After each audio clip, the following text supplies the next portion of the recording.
What's going on, y'all? It's your boy Cool Colas here, and you are now tuning into a new video on my channel.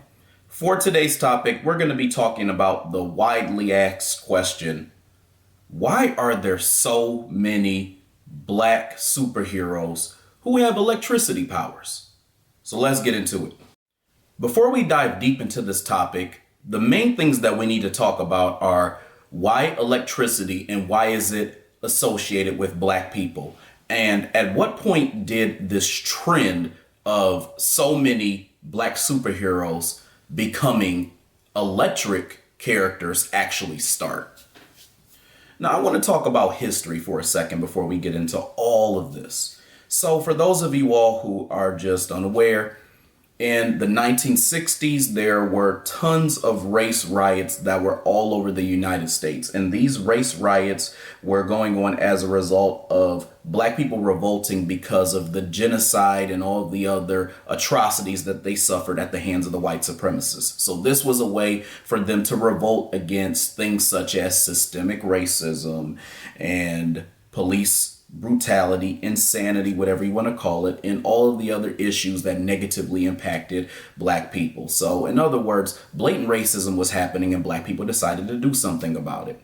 As a result, what those in the dominant society decided to do was create a way to pacify black people because of all of the uprisings that they have seen. And let me be clear, this was happening again all over the United States. This was happening in cities such as Detroit. You had the Watts riots, which were happening in Los Angeles. You had the riots that were happening in Benton Harbor. You had the riots that were happening in Newark, New Jersey. You had the riots that were happening in Harlem. I could keep going on and on and on, and these were all going on in the 60s. So again, what they decided to do was to calm the energy that they saw, because their thing was, if they don't do something, these Negroes are going to knock us over. So what they decided to do was create images that pacified us, therefore creating the pacification that we see even today. But their form of pacification back then was blaxploitation. And then at some point that carried over into the comics as well too. When you look at a lot of these blaxploitation movies and whatnot, you see images of black people with fly clothes and cars and that type of aesthetic. They have afros and they just look really cool. So black people always wanted to feel like $1 million, even if they couldn't get $1 million because the dominant society wouldn't give it to them. So this was a way for them to imagine and escape into a world where they felt that their needs and the things that they wanted to appear as were seen and heard. It was a way to basically say, you know what, the dominant society since, before the 60s has shown us that they hate us. Here they are showing that they recognize us and they appreciate us. So black people did what they do when it comes to pacification, and they took it, they ran with it, and they ate it all the way up. Now, this ended up passing into comics, as I said before. Between the late 60s and the mid 70s is when we started to see a boom bust of black characters in comic books. And they started off with Marvel, because Marvel had Black Panther, which was created in 1966. And although he was African, he still was considered a black character because there was no representation whatsoever of any type of melanated individual in comics that was taken seriously as a superhero. And then at some point in 1972, they created their first foundational black American character who was a superhero in Luke Cage. Now, they called him Power Man sometimes they called him Luke Cage, but regardless, it was basically the same dude. At some point, DC wanted to create their own black superheroes because they saw that Marvel had all these black superheroes that had some form of representation. And this was a way, again, to garner the attention of black people and ultimately the dollars of black people, especially black comic book fans. Now, when it came to Black Lightning, he was structured similarly to how Luke Cage was. If you look at Luke Cage, he has somewhat of a blaxploitation 70s type of look. They had kind of flyish looking clothes. They had a certain aesthetic. They had a certain appeal. It was the same way with Jefferson Pierce's character. He almost looked exactly like a blaxploitation character.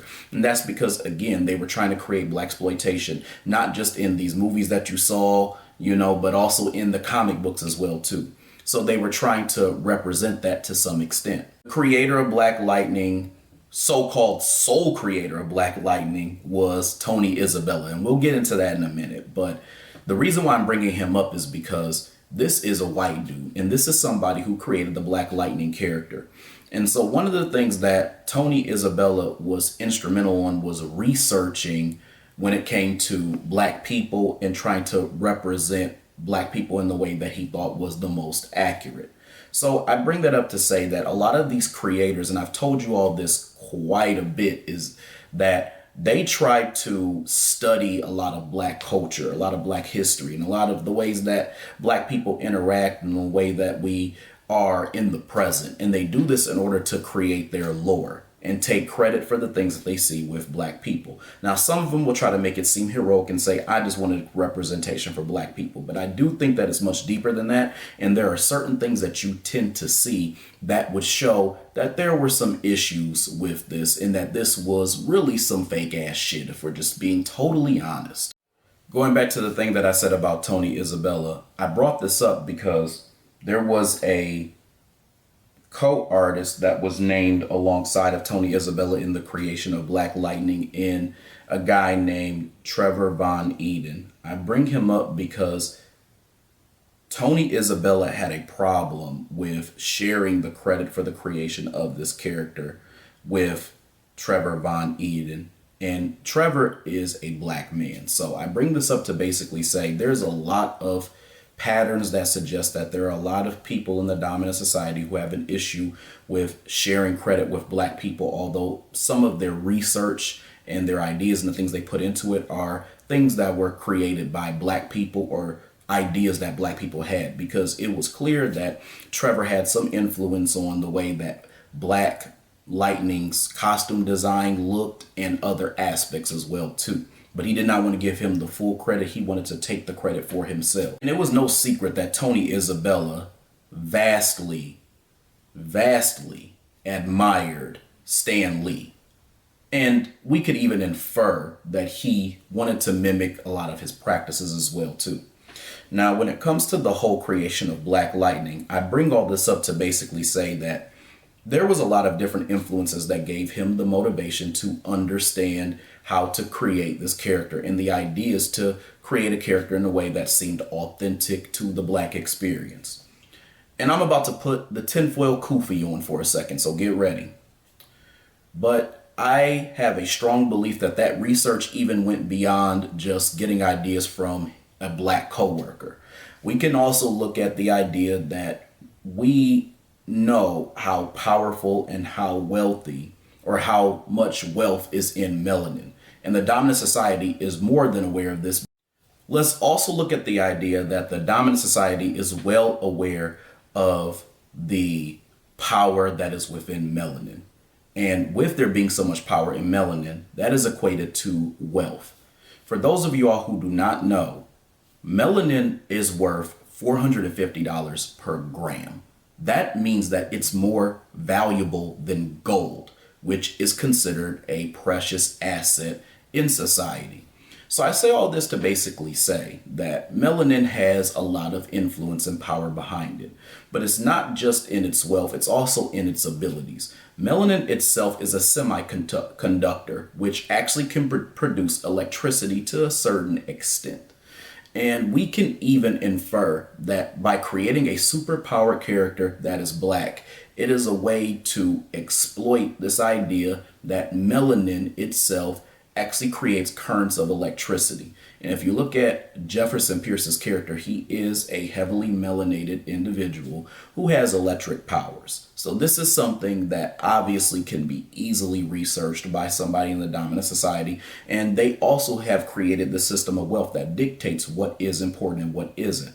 More melanin is actually important to the dominant society because they have made industries making money off of things that are related to Black people and their organs and their melanin and things like that. So for example, like, there's this big thing where, Black people will come up missing and they'll get Some of them will get trafficked, and they'll find their body somewhere and their organs are removed and things like that. That's because they have melanin enriched organs and things like that that actually make them more valuable. So again, it makes it more efficient for them to actually get these things from black people. I say all that to basically say that this is a way to basically show that, hey, the power of this black individual is that he has electricity as a result of his skin tone.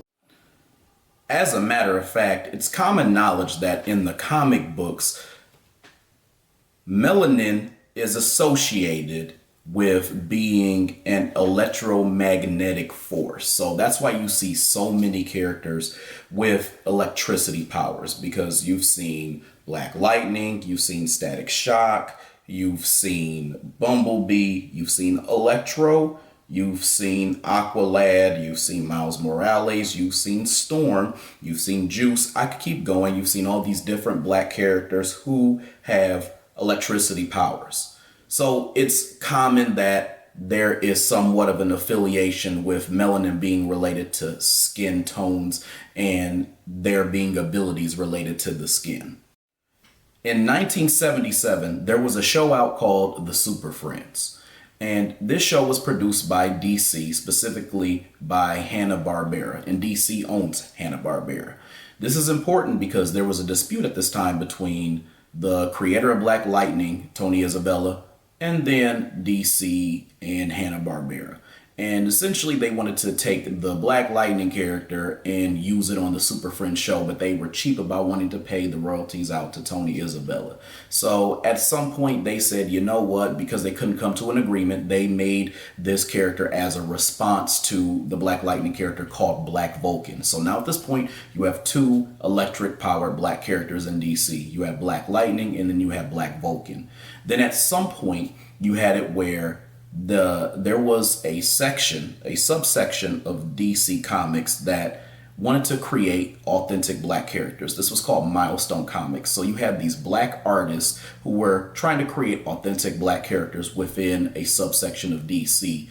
And they wanted to create their character that was a response, or more so, a character that they felt that they can somewhat control, that gave them representation, or at least a proper representation from their own perspective of black people with electric powers, which is why they created Static Shock. So now you have a mix of things going on. You have this kind of petty copycat thing going on based off of money.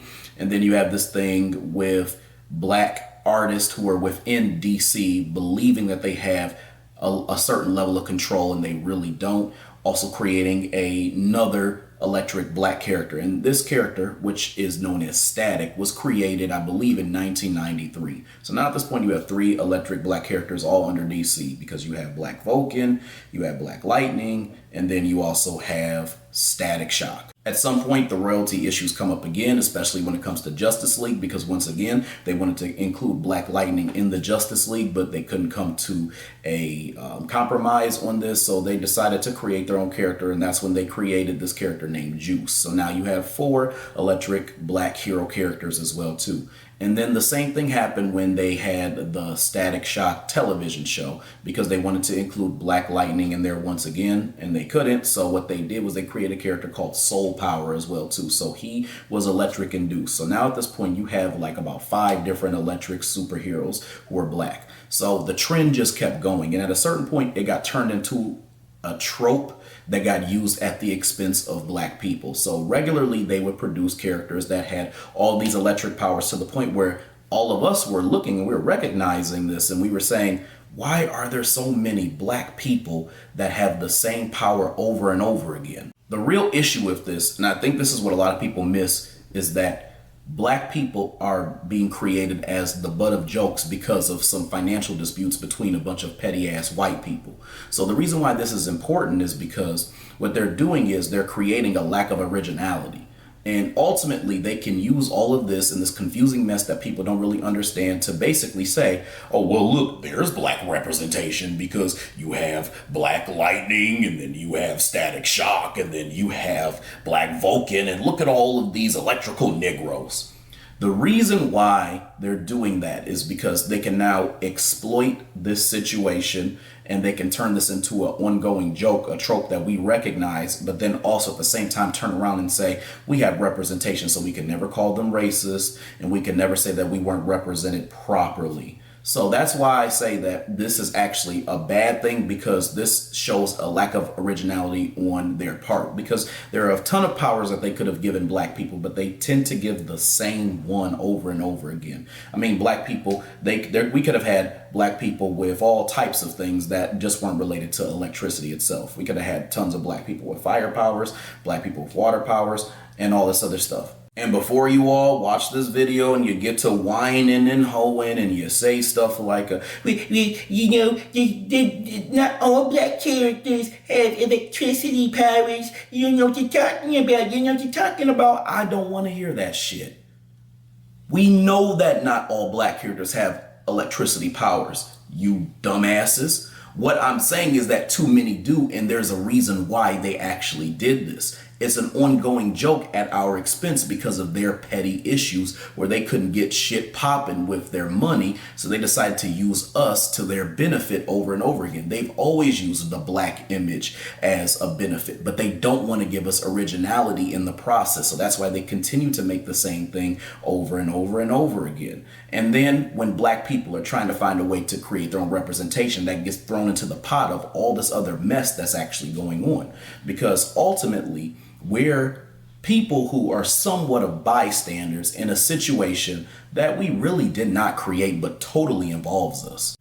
All right, y'all, I hope you enjoyed this video. I hope you enjoyed what I had to say, and I'll definitely have more to come, so make sure you stay tuned.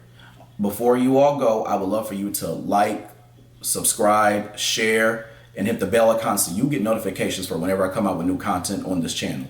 Other than that, I'll talk to y'all later. Peace.